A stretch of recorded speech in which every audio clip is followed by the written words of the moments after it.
Mais uma vez, bom dia a todos. Chegamos aqui na parte final da nossa aula de hoje. Nós vamos aprender agora como se constroem gráficos e tabelas de distribuição de frequências quando nós temos dados contínuos, certo? Primeiro, por que isso é importante? Porque às vezes fica difícil a gente fazer uma discretização, não sei se essa é a palavra correta, com muitos dados. Imagina que nesses exemplos que eu coloquei, renda familiar mensal, ou o tempo de permanência de uma pessoa na fila do banco, se eu considerar, por exemplo, minutos. Então, fica complicado da gente fazer uma distribuição de frequências contínuas com todos esses casos. Então, é mais prático, por vezes, nós construirmos um intervalo, e aí a gente, dentro desse intervalo, nós vamos ter essas informações. Na estatística, nós temos esse símbolo aí, é como se fosse um T deitado, um T invertido, certo? Esse símbolo estatístico, eu não confesso não lembrar agora o nome desse símbolo, peço desculpas por isso, mas o símbolo desse jeito aí significa um intervalo A fechado, B aberto, tá? Repetindo, A fechado, B aberto. Se fosse o contrário, o T tivesse invertido para a direita, então seria A aberto, B fechado. Para quem não lembra de intervalos, esse intervalo real significa que eu estou incluindo o valor A e estou excluindo o valor B. Beleza? Nós vamos chamar de classe cada classificação que a gente fizer das observações. Então, se eu escrevo AB, eu estou escrevendo aqui uma classe que vai de A até B, do valor A até o valor B. Esse valor A nós chamamos de limite inferior da classe, esse valor B nós chamamos de limite superior da classe. Tamanho da classe é exatamente, como o nome já diz, tamanho, é eu fazer uma variação, uma diferença do limite superior para o inferior, e aí a gente tem nesse resultado que a gente chama de amplitude, tá certo? Quando a gente trabalha com estatística, é muito importante que a amplitude de todas as classes ela seja igual, elas tenham o mesmo valor. Por mais que eu possa, por exemplo, fazer uma amplitude 5 para uma classe, fazer uma amplitude 10 para outra, mas ia ficar difícil da gente fazer inferências nesse sentido, tá bom? Nós temos uma regra chamada regra de Sturges, que ela fornece, a partir desse valor, 1 mais 3,3 log de 10, log de n da base 10, logaritmo mesmo, para a gente determinar a quantidade de classes que a gente precisaria. Por exemplo, porque não tem uma regra, não tem uma informação que diga como que a gente vai fazer para determinar a quantidade de classes que a gente vai trabalhar. Quanto mais classes, mais próximo das respostas finais eu vou ter. Para média, moda, mediana, variância, enfim. Mas quanto mais classes, mais trabalho, né? Então a ideia é eu ter uma quantidade que seja razoável e que me forneça os dados que eu preciso, dados dentro do conjunto de observações que eu preciso. E a regra de Sturges, ela meio que aproxima isso, uma quantidade, entre aspas, ideal, tá certo? Aí vocês deixam essa regra, essa fórmula registrada, exatamente para uma situação futura. Para a gente entender como a gente vai fazer uma continuidade desses dados contínuos, eu coloquei aqui um exemplo e aí a gente consegue trabalhar de uma forma mais prática, tá bom?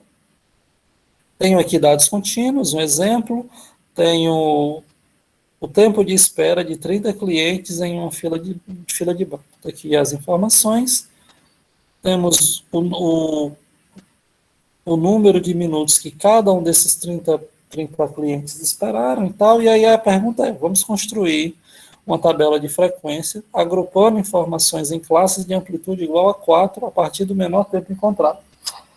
Então, notem que aqui eu já estou dizendo qual o tamanho que eu quero da classe, a amplitude dela, que é 4, e o menor valor, a classe vai começar, a primeira vai começar com o menor valor. Se vocês observarem, o menor valor que a gente tem aqui é 8, né?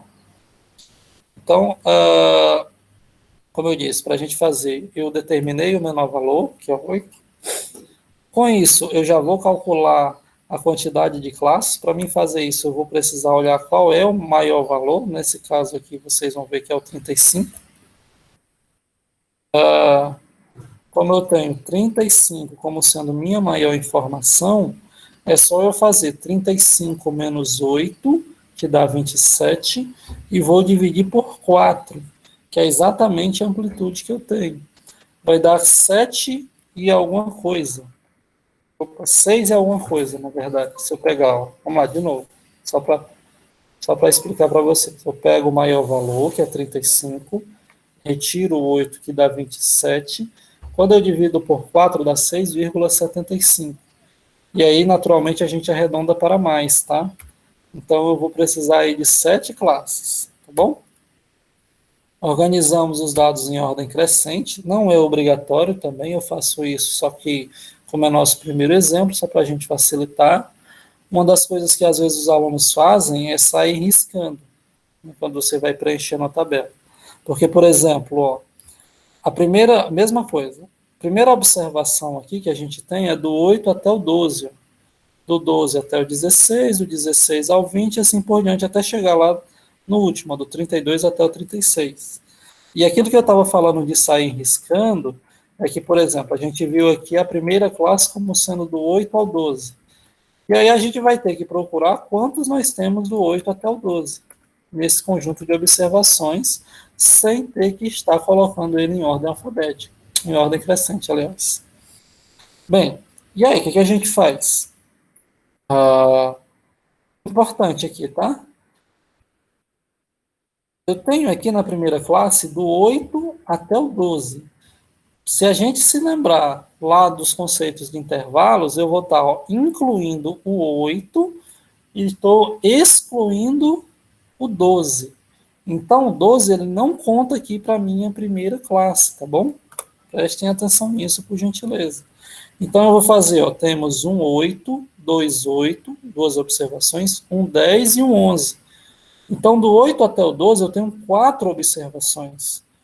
Os 12, os 3, né, contariam para essa primeira classe? Não. Eles contariam para a minha segunda classe. Então, vejam que do 12 até o 16, nós vamos ter aqui, ó, 1, 2, 3, 4, 5, 6, 7 observações. O 16 não conta porque ele é o limite superior, ele vai entrar na próxima classe.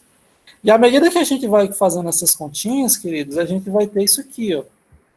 Temos 4 do 8 até o 12, 7 do 12 até o 16, outros 7 do 16 até o 20, 6 do 20 até o 24 e assim por diante. E aí a gente tem um total ó, de observações como sendo exatamente aquelas 30 pessoas que nós tínhamos no caso de ter o somatório de todas as observações. Só cortando aqui um pouquinho a nossa aula, não sei se vocês estão dando para perceber, está tendo uma chuvinha aqui legal, ó. Tá bem bacana o clima. Não sei se está chovendo por aí, mas se não tiver, me invejem um pouquinho. Bem, e aí, queridos, feito essa parte aí, meio que a gente já quebrou toda a parte da construção da parte contínua. O que nós vamos ter agora de fazer da frequência absoluta acumulada, relativa e da relativa acumulada, daqui a pouco eu falo de ponto médio, tá? É a mesma coisa que a gente fez quando construiu os dados discretos. Na acumulada, a gente vai somar as classes anteriores, ó, aqui só 4, 4 mais 7, 11, 11 mais 7, 18, 18 mais 6, 24, e assim por diante, até chegar lá no 30. A relativa é eu espelhar a frequência absoluta, só que em relação ao total, não é? Aqui eu vou ter 4 de 30, 7 de 30, 7 de 30, 6 de 30 e assim por diante. A relativa acumulada vai ser eu espelhar a absoluta acumulada em relação ao total. Então, eu vou ter 4 de 30, 11 de 30, 18 de 30, 24 de 30 e assim por diante. E vejam que aqui eu só coloquei na relativa acumulada na forma fracionária, eu poderia botar na forma decimal ou na forma percentual, ficaria a critério de vocês. E para a gente fechar essa parte aqui da minha tabela, dessa distribuição de frequências, eu coloquei aqui o ponto médio, que é uma informação útil para que a gente vá calcular posteriormente a média, modas e medianas, tá bom? Mas o que vai ser esse ponto médio da classe? Vai ser eu fazer a média aritmética entre os valores dos limites. Por exemplo, o ponto médio da minha primeira classe vai ser eu fazer a média aritmética do 8 e do 12, embora o 12 não esteja aqui, tá? Mas meio que eu considero que o 12 esteja, entre aspas, porque eu posso ter, por exemplo, aqui nessa minha classe, o 11,999999 tão perto do 12 quanto eu quiser, mesmo não sendo. Então, repetindo, o ponto médio dessa classe aqui vai ser 8 mais 12, que dá 20, dividido por 2, 10. O ponto médio da segunda classe, 12 mais 16, que dá 28, dividido por 2, 14. O da terceira, 18. E assim por diante. Então, vejam que, ó, se uma outra forma de eu fazer seria eu achar o ponto médio da primeira classe e lembrar que eu tenho uma amplitude 4, né? Então, é só fazer 10 mais 4, 14, 14 mais 4, 18, 22, 26 e assim por diante. Só somar a amplitude ao ponto médio da classe anterior. Beleza? Seria uma outra forma de fazer. Queridos, alguma dúvida dessa parte? Alguma pergunta? Querem perguntar alguma coisa? Aproveitem. E aí, ó, deixa eu ver aqui a hora. 9h20. Vou deixar essa atividade aqui para vocês, tá bom? A gente já volta nela para a gente tentar produzir. Vamos tentar fazer ela diferente do que eu dei, porque agora eu vou estar usando a regra de Sturges. Encerrando, dúvidas?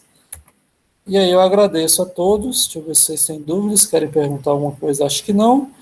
Até sexta-feira, né? Vou parar aqui a gravação. E